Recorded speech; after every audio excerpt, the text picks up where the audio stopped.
یہ کیا ہے؟ سب کا ہدف اسلام ہی کیوں ہے؟ اسلاموفوبک اکانومی ہے. ہمارے پاس irrefutable ایویڈنس ہے. 1,90,000 سبسکرائبر ایک رات میں ارتقاء کے کس نظریے کو مانتے ہیں؟ آپ کے اپنے فرقے اگر شروع کر دے تھرڈ وے والے اور ہیں، ڈارونزم والے اور ہیں.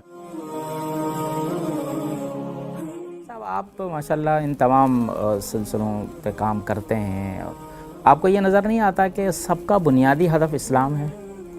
ایک آدمی ملحد ہوتا ہے تو وہ بھی اسلام کو ہی گالی دے رہا ہوتا ہے، ایک بندہ سیکولر ہوتا ہے وہ بھی اسلام ہی پہ چڑھائی کر رہا ہوتا ہے. یہ کیا ہے؟ سب کا ہدف اسلام ہی کیوں ہے؟ اکانومی ہے یہ، بیسکلی ایک اسلاموفوبک اکانومی ہے جس کے بڑے کلیئر پیٹرنز نظر آتے ہیں ہمیں، اور اس کے پیچھے بہت زیادہ ہاتھ.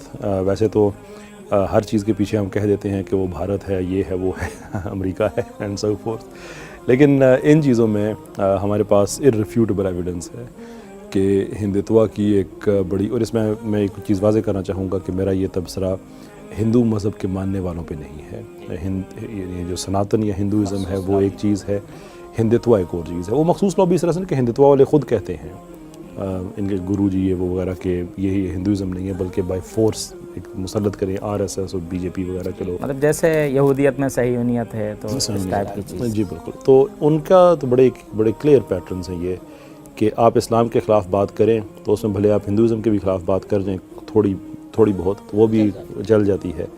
تو انہوں نے تو ایک واضح پیغام دیا ہوا ہے کہ آپ پاکستان میں رہ کے یا پاکستان سے کوئی آپ کا تعلق ہے، بھلے آپ بیرون ملک ہی کیوں نہ رہ رہے ہوں، تو آپ اگر اسلام کے خلاف بات کریں گے تو ہم آپ کو سپورٹ کریں گے. اصل جو گیم پلان ہے وہ ہے ان کی گڈ بکس میں آنا کہ آپ کو ویورشپ ملے گی اور اس سے یوٹیوب آپ کو زیادہ پے کرے گا.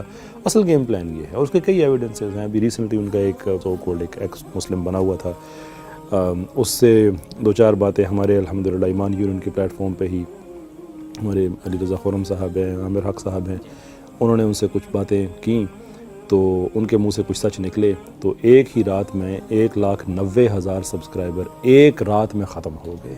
یعنی کہ جو آخری دفعہ میں نے دیکھا، ہم دیکھ رہے تھے سبسکرائبر کتنے کم ہو رہے ہیں، تو آخری دفعہ میں نے دیکھا تو 87 بچے تھے، صرف 87، یعنی کہ 100 سے بھی کم.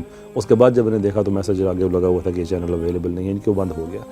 تو اب سوال یہ ہے کہ کون سے ایسے محرکات ہیں، کون سے ایسا پیچھے کمیونیکیشن کا نیٹ ورک ہے کہ جو 1,90,000 سبسکرائبرز کو ایک رات میں بتاتا ہے کہ یہ چینل چھوڑ دو. بھئی آپ کو فکری اختلاف ہے تو فکری اختلاف لوگوں تک پہنچتے مہینے لگ جاتے ہیں. آہستہ آہستہ چینل نیچے جائے تو سمجھ میں آنے والی بات ہے، ایک رات میں ختم ہے فوری طور پہ.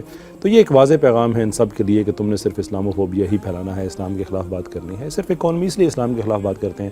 ویسے ایک کرسچن، جو بھی اس طرح کا کرسچن ہے، اگین میں سارے کرسچنز کے لیے میں بات نہیں کرتا، کہ کوئی ایک کرسچن ہے وہ ایک ہندوتوا کے سپورٹر کے ساتھ بیٹھ کے، ایون ایک ایتھیس کے ساتھ بیٹھ کے، کہ وہ ایتھیس جو اس کے ریلیجن کو کہہ رہا ہے غلط ہے، آپس میں دونوں اکٹھے بیٹھ کے جب اسلام پہ اعتراض کر رہے ہوں جی، اور اعتراضات بھی وہ کر رہے ہوں کہ جو بائبل میں لکھے ہوئے ہیں، جو اصل میں بائبل میں لکھے ہوئے ہیں، ایک ہیومنسٹ بنا ہوا ہوتا ہے اور ایک کیا بنا ہوا ہوتا ہے. تو بات صرف پیسے کی ہے. یہ لوگ اب بیچارے پھنس گئے ہیں. غلطی ان سے یہ ہوئی ہے کہ انہوں نے شروع میں ایک غلطی کر لی، انہوں نے سوچا کہ پیسے آ جائیں گے، لیکن وہ اتنے ڈیپینڈنٹ ہو گئے ہیں کہ اب یہ اپنے ہٹ نہیں سکتے ہیں اپنے اس موقف سے، کہ کیونکہ ان لوگوں کو انہوں نے اپاہج کر دیا نا جی، کہ اب پیسے کمانے کا یہی طریقہ ہے، یہ پیچھے ہٹو گے تو تم irrelevant ہو.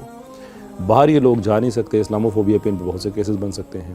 گھروں کے اندر ہی رہ کے کام کرنا ہے تو اس کے لیے پیسے چاہیے، پیسے آئیں گے اسلام پہ زبان درازی کرنے سے. ان بیچاروں پہ اب ترس آتا ہے. ویورشپ کا ہی چکر ہے سارا، کچھ بھی نہیں، پیسوں کا ختم چکر ہو ہے. گیا. باقی نظریاتی طور پر یہ بالکل خالی ہیں. دیکھیے نظریاتی طور پہ آپ کیسے کسی سسٹم پہ آپ اعتراض کر سکتے ہیں، اور اسلام پہ آپ کا نظریاتی اعتراض کس چیز پہ ہو سکتا ہے؟ وہ اکثر مسلمانوں کے اعمال کو ہی لے کر بات کر رہے ہوتے ہیں، اور حالانکہ مسلمانوں کے وہ سارے کام بھی اسلام سے دور ہونے کی وجہ سے ہوتے ہیں. دیکھیں میں اس سے ایک قدم آگے جانے کو تیار ہوں کہ آپ جس مسلمانوں کے کاموں پہ آپ کو اعتراض ہے فکری لیول پہ، چلے جیسے ابھی مفتی صاحب فرما رہے تھے کہ کہتے ہیں کس اسلام میں، تو مسلمانوں کا ایک کام ہے کہ ہم بہت زیادہ فرقوں میں بٹے ہوئے ہیں. آپ کون سے ملحد ہیں بھائی؟ آپ ارتقاء کے کس نظریے کو مانتے ہیں؟ آپ کے اپنے فرقے اگر شروع کر دے تھرڈ وے والے اور ہیں، ڈارونزم والے اور ہیں، لامارکین اور ہیں، اوریجن آف لائف میں سیلف آرگنائزنگ انفارمیشن والے اور ہیں. یعنی ہم سے زیادہ فرقے وہاں نظر آتے ہیں. فرقہ اس اعتبار سے کہ ایک انٹرپریٹیشن یا ایک تشریح، اس سے تو انسان کبھی جان نہیں چھڑا سکتا. جی، ہمیں قرآن یہ ضرور کہتا ہے کہ تفرقے میں نہ پڑھو، لیکن قرآن ہمیں ڈفرینٹ انٹرپریٹیشن سے نہیں روکتا.